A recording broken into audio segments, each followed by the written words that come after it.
Capítulo 14 do Evangelho de Jesus segundo São Marcos.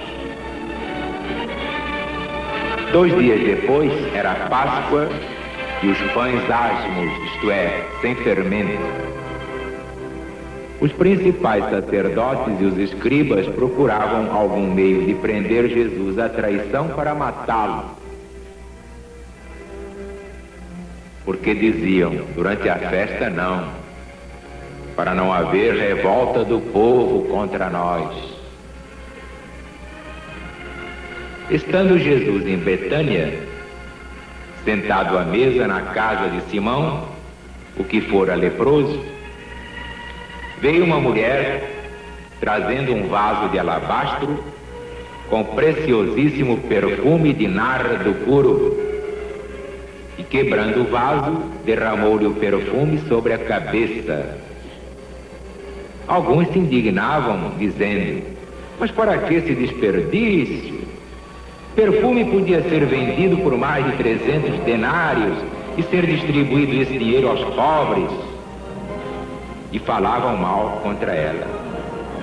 Mas Jesus disse: deixai-a, por que molestais esta mulher? Ela me fez uma boa obra. Os pobres sempre estarão convosco. Quando quiserdes, podeis fazer-lhes bem. Mas quanto a mim, por pouco tempo estarei convosco. Em verdade, ela fez o que pôde. Ungiu meu corpo antecipadamente para a sepultura. Em verdade, eu vos digo que onde quer que seja pregado em todo o mundo o meu evangelho, será também contado em memória sua o que ela me fez. Judas Iscariotes, um dos 12 apóstolos, foi ter com os principais sacerdotes para lhes entregar Jesus. Eles, ouvindo Judas, se alegraram e prometeram dar-lhe dinheiro, 30 moedas de prata. Então Judas buscava a ocasião oportuna para entregar Jesus. No primeiro dia dos pães asmos, quando sacrificavam a Páscoa, disseram a Jesus os seus discípulos: onde queres tu que vamos preparar a Páscoa para comer? Enviando ele 2 dos seus discípulos, disse: ide à cidade, e sairá ao vosso encontro um homem trazendo um cântaro d'água. Segui-o e dizei ao dono da casa, onde ele entrar, que o Mestre Jesus pergunta: onde é o meu aposento, no qual hei de comer a Páscoa com os meus discípulos? Ele vos mostrará um espaçoso cenáculo, mobilado e pronto. Fazei ali os preparativos da Páscoa. Então, partindo os discípulos, foram à cidade, acharam tudo como ele lhes tinha dito e prepararam a Páscoa. À tarde, Jesus foi para lá com os 12 apóstolos. Quando estavam à mesa e comiam, Jesus falou: em verdade eu vos digo que um de vós que come comigo vai me trair. Então começaram todos a se entristecer e a perguntar um após outro: porventura sou eu? Jesus respondeu: é aquele que põe comigo a mão no prato. Pois o Filho de Deus, ele se vai, segundo está escrito a seu respeito, mas ai daquele por quem o Cristo é traído. Melhor seria para esse homem se não tivesse nascido. Estando eles a comer, tomou Jesus o pão e, tendo dado graças, o partiu e lhes deu, dizendo: tomai, este é meu corpo. Tomando o cálice, rendeu graças a Deus e, todos beberam dele. Então lhes disse: este é meu sangue, derramado por muitos. Em verdade, eu vos digo que nunca mais beberei do fruto da videira, até aquele dia em que o hei de beber novo no... E tendo cantado um hino, saíram para o Monte das Oliveiras. Disse-lhes Jesus: a todos vós serei hoje pedra de tropeço, porque está escrito: ferirei o pastor e as ovelhas ficarão dispersadas. Mas depois que eu ressuscitar, irei adiante de vós para Galiléia. Mas Pedro falou: Senhor, ainda que sejas para todos uma pedra de tropeço, nunca o serás para mim. Então Jesus declarou: Pedro, Pedro, em verdade eu te digo, tu, hoje, esta noite, antes de cantar o galo 2 vezes, 3 vezes me negarás. Mas Pedro repetia com veemência: Senhor, ainda que seja necessário morrer contigo, de modo algum te negarei. E assim diziam todos os demais. Chegaram a um lugar chamado Getsêmani, e disse Jesus aos seus apóstolos: sentai-vos aqui enquanto eu oro, enquanto eu falo com Deus. Levando consigo Pedro, Tiago e João, começou a ter pavor e a se angustiar. Então lhes disse: minha alma está triste até a morte. Ficai aqui e vigiai. Adiantando-se um pouco, prostrou-se em terra e começou a orar, que se fosse possível passasse dele aquela hora. E orando dizia: Abba, que quer dizer Pai, tudo te é possível, afasta de mim este cálice. Todavia não seja o que eu quero, mas o que tu queres, Senhor. Voltando, os encontrou dormindo e disse a Pedro: dorme, Simão, não pudeste vigiar 1 hora sequer? Eu vos digo, vigiai, orai, para não entrares em tentação. O espírito, na verdade, está pronto, mas a carne é fraca. Voltando, encontrou-os dormindo novamente. Estavam com os olhos pesados, nem sabiam que respondiam a Jesus. Voltou Jesus pela 3ª vez e lhes falou: agora podeis dormir, descansai. É chegada a hora.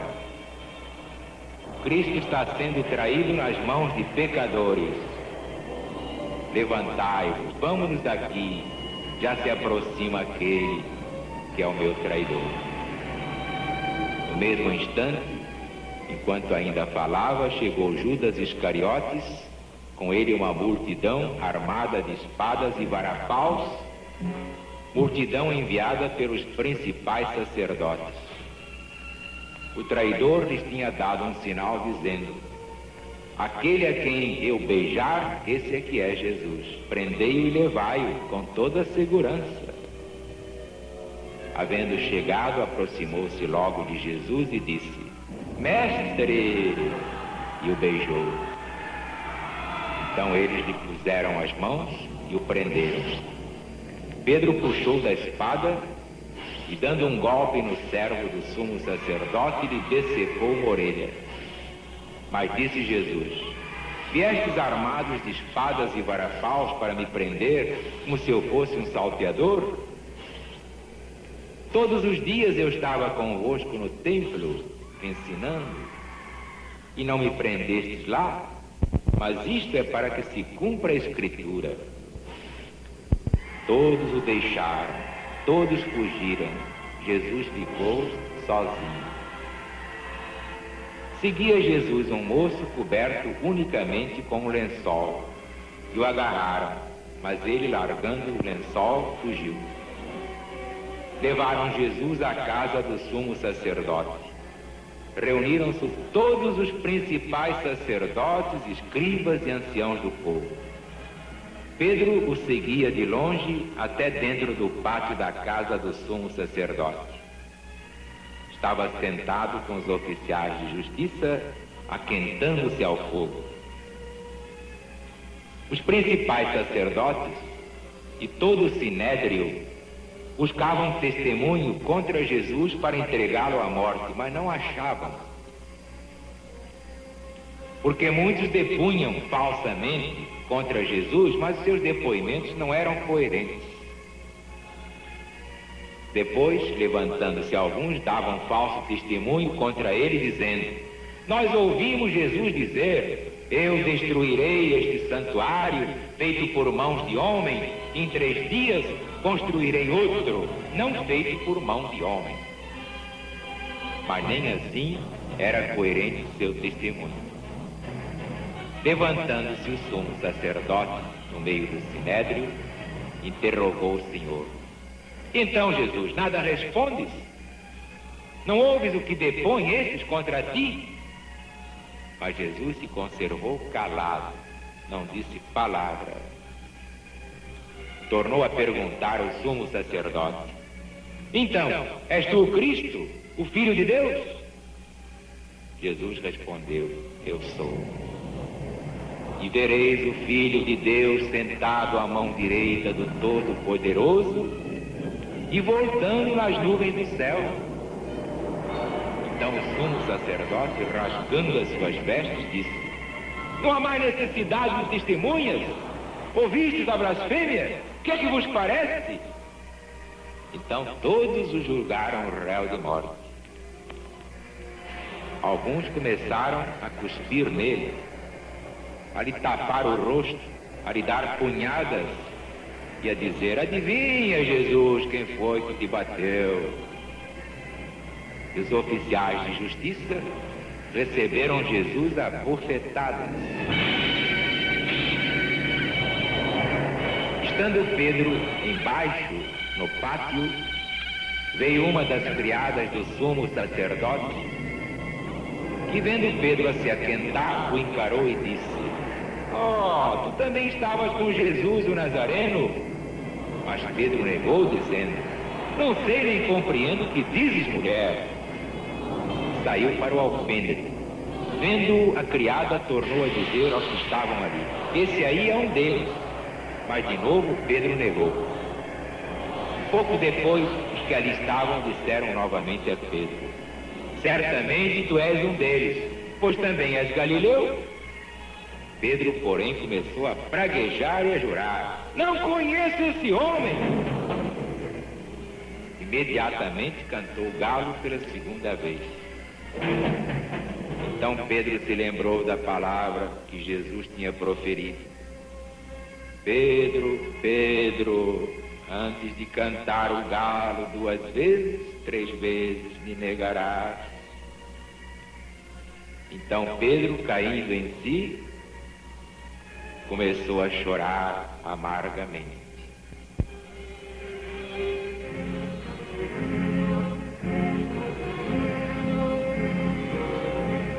Aí está, meus amigos, meus irmãos, uma página como esta dispensa qualquer comentário. Aqui está todo o sacrifício do Mestre por nós. Sabia que a humanidade é ingrata, que a humanidade é inconsciente, essa fraca argila humana. Sabia que ia ser negado, traído, vilipendiado. E, entretanto, sendo o Senhor, se fez um servo. Deus feito homem, verbo feito carne para a nossa salvação. Quantas vezes teremos negado também Jesus?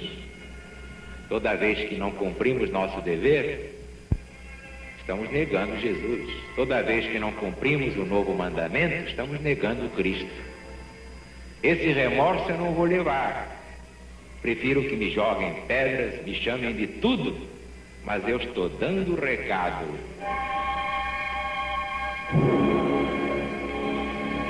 O ponto segundo é que quando eu digo aqui, eu realmente sou um apóstolo de Jesus. Mas aquela pretensão dos adultos que é apóstolo. Meu Deus do céu, apóstolo não quer dizer santo. Judas era apóstolo, entretanto foi o diabo, traiu o próprio Jesus. O apóstolo pode ser bom ou pode ser mau.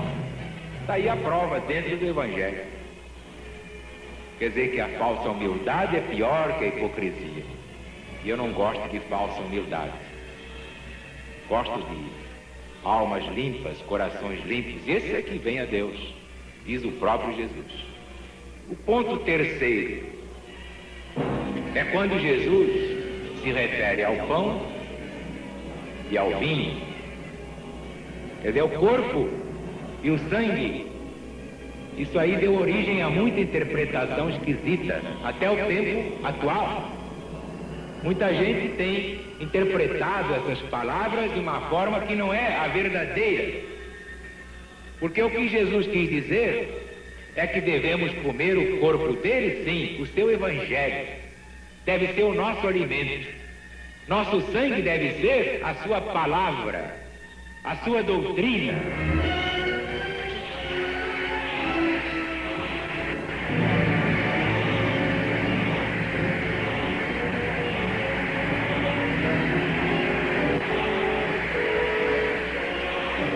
Então, viva ele, bebê! Viva o Brasil!